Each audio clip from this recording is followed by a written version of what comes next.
All right, Mason, let's do your review video and we'll go over everything. So step one, we had to change your grip, right? Because when your hands were on there, they were kind of on there neutral like this. And the club face over here, spin it back, that was like that. And then when you came through impact, you were pulling to the left and leaving the face wide open, right? So what we had to do is twist both hands to the right and even angle that toe in a little bit. So then we have to get the opposite effect. So now you're going to feel like you're coming from here and swinging way out over here to the right, not pulling in, but extending your arms. So we set up this little gate here where we said there's your path on the right and there's your alignment. So rehearse the path, just kind of pull it in, push it out, pull it in, push it out. And what you're trying to do is extend the club away from you through impact. Right, so as you come down through the strike, your arms up here, they feel like they go away from you.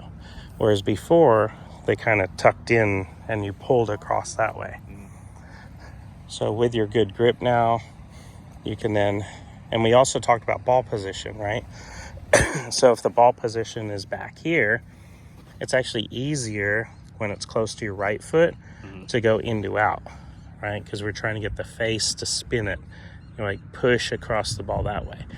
If the ball position's up front, it's actually easier to pull to the left. So we want to bring the ball back. Middle is kind of our baseline. We're going to take this is called a stronger grip.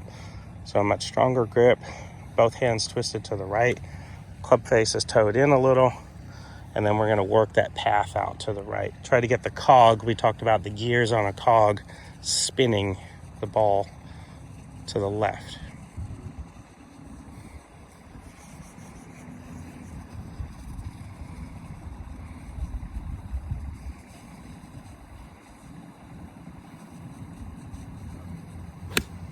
There you go, look at that. Little baby draw. Yeah, so it didn't curve much, so that meant the path and the face must have matched up pretty well. Right. I don't know if that's true. Yeah, it's true. Right, so it was your best one today with a 9-iron, went 162 yards. And the reason why it went so far was so efficient because that face, as it was going through the ball, so let me take it out of your hand here, right? If that's where it was positioned, even in your brain, you're thinking you're trying to go this way.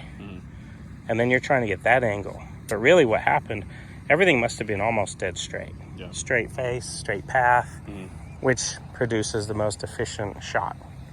Now, because you were pulling left with an open face, we've had to do some exaggerations. But ultimately, we're just trying to get the path and the face kind of going in the same direction. Yeah. So try one more. I'll film from this side. I want you to rehearse that feeling because what's important is remembering how we got to this point. Right. We're happy now, right? We're seeing a draw. The ball's going 160 yards when before it was going 103 yards. Like you said, every shot was 105 yards over here. Yep. So we've changed that dramatically, but we can't just remember what this feels like.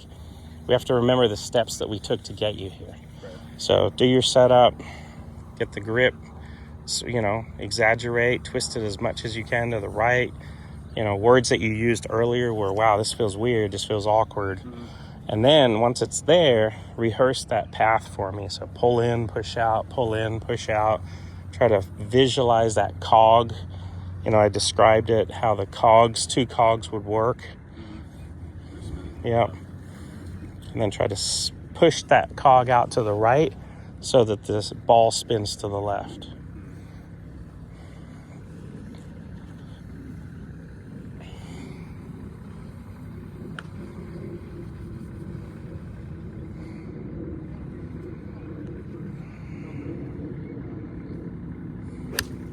Hey, another one. There you go. All right, nice high draw. Yep, started a little further left than what we wanted. Yeah. Yep, that one was 140 yards in the air. And so we're getting it, right? Yeah. And it's the same, doesn't matter if it's a 9-iron or a driver. It's getting that club face to work the right side. So anything you want to add to the video that was like a light bulb moment that that you're like, oh yeah, that made the most sense? Or I would definitely say the like the cog, like the way you described it, yeah, like trying to get it to spin to the left, and like what I was doing was making it spin to the right. Yeah. I think that really So let me take the club. You use your hands like I did. Make a cog. Yeah. So it's like so it's like that. You want to hit the cog forward, but like if you want to hit it to the left, you got to hit it to the right. Yeah. So the cog spins out like exactly. that. Yeah. Yeah. So as you come through, the face becomes the collision part, right? So the face, if it moves from close to you to far away, it has the chance of spinning the ball to the left. If it starts over here and it moves in and to the left, then it's spinning the cog the wrong direction, right? All right, good. So your practice is, like we talked, you're gonna do a lot of swinging with just hands and arms only, no feet. Because one thing that we learned was if we spin our hips harder, it actually has a greater chance of making the cog go the wrong way. And then we get that big slice off to the right. So we're gonna use, feet relatively quiet, put them a little closer together, release the club with your hands and arms, and just kind of work the pathway out to the right. By taking such a strong grip, we don't have to do as much rolling of the wrists, right? It's a little more leverage if your hands are looking like that. And then that should produce a more solid strike.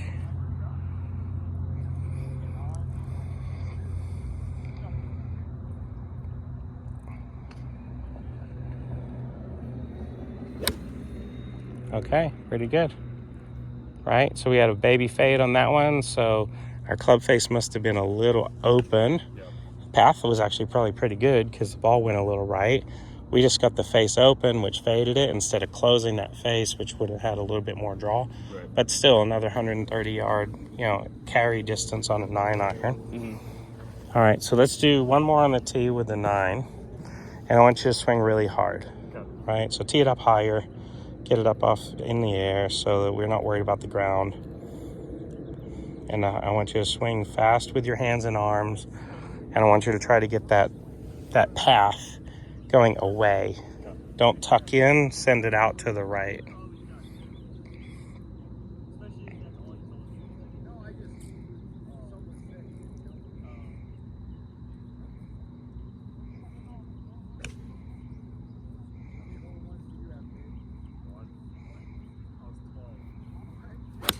Hey, there you go.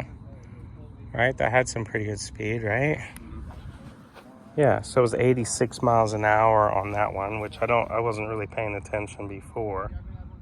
So 140-yard carry. Assuming it's around the same. Yeah, good high. You see the spin rate was 7,000. Yeah. So what that meant is as you created the energy, you struck it and the face was going up a little. So the spin made some of the power just float through the air.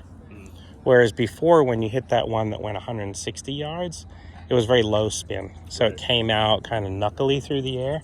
And that's why it was surprising that it went further. But what it is because the ball wasn't ripping back at 7,600 RPMs. It was only coming back at 4,500, which is technically a little low for a 9-iron. But as it was going, it just floated through the air. Yeah. All right, one more, and then let's see if we can get the big hook. Here we use this one. It's got a little better dimples. Put some speed, 86 miles an hour, but let's see if we can try to really make it hook for us.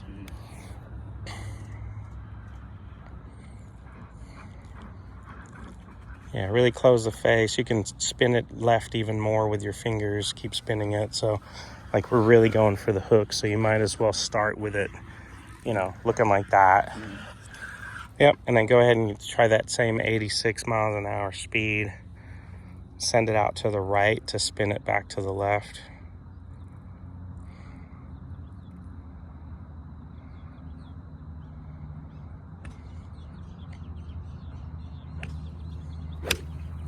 Yeah, we chunked it a little. A little ground there. Yeah, but we still got a draw. Yeah. All right, chunky draw. Yeah, try one more. There you go. Thanks. So the collision with the ground killed our speed. Yeah. Yeah, because that was only Yeah. 77 there. Yeah. But the way you did it, the angles and everything were great. So we'll just try that again. Like I said, if you hit the ground a little bit, sometimes because you're standing too close, you might have to back up just an inch or so, just to give you a little bit more room. Because actually, the harder you swing, the more your arms will lengthen. So you kind of need more space because your arms are going to get longer. That makes sense. Yeah.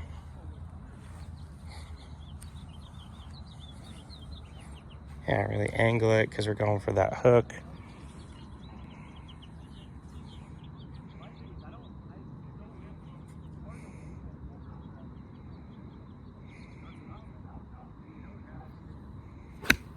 That was like the worst one. Yeah, right.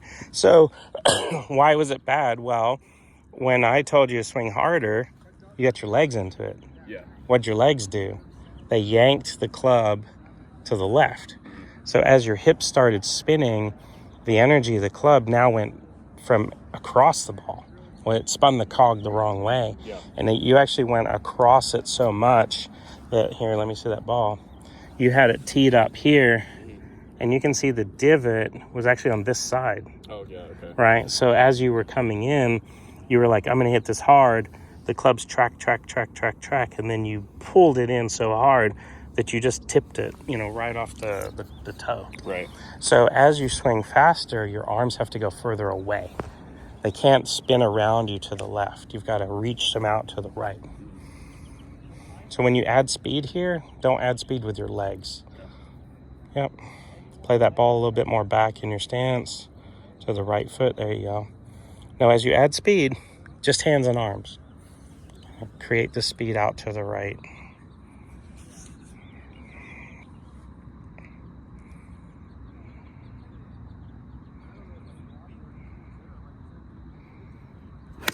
Hey, there you go. Good one. Yeah, you kept your feet quiet. We got the draw shape. Yep. Yeah, 87.5 on that one. Right, we got a little bit extra spin that we were looking for of 140 yards.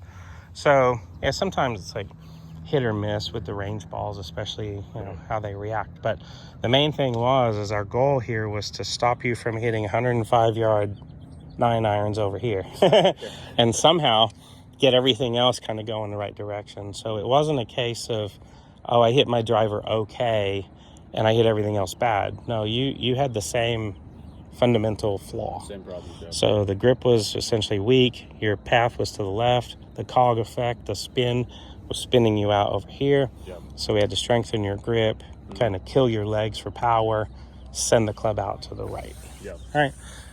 Can I put this on my YouTube channel so you can watch it? Yeah. Anything else you want to add that, as we worked through that? I think obviously a cautionary tale is make sure you don't add extra speed with the legs. Because it feels powerful, like every other sport. Like if you're getting into baseball and you're trying to hit, we feel like, I'm going to really kind of work with the ground and push. But as you can see, the harder you push, the more it kind of sends the club in the wrong direction. Right. So any thoughts there at the end that you're like, I need to remember that for sure? The cog, again, that definitely helps a lot. Yeah. And then just thinking of like almost throwing the club out. Yeah. And trying to really get it out in front of me.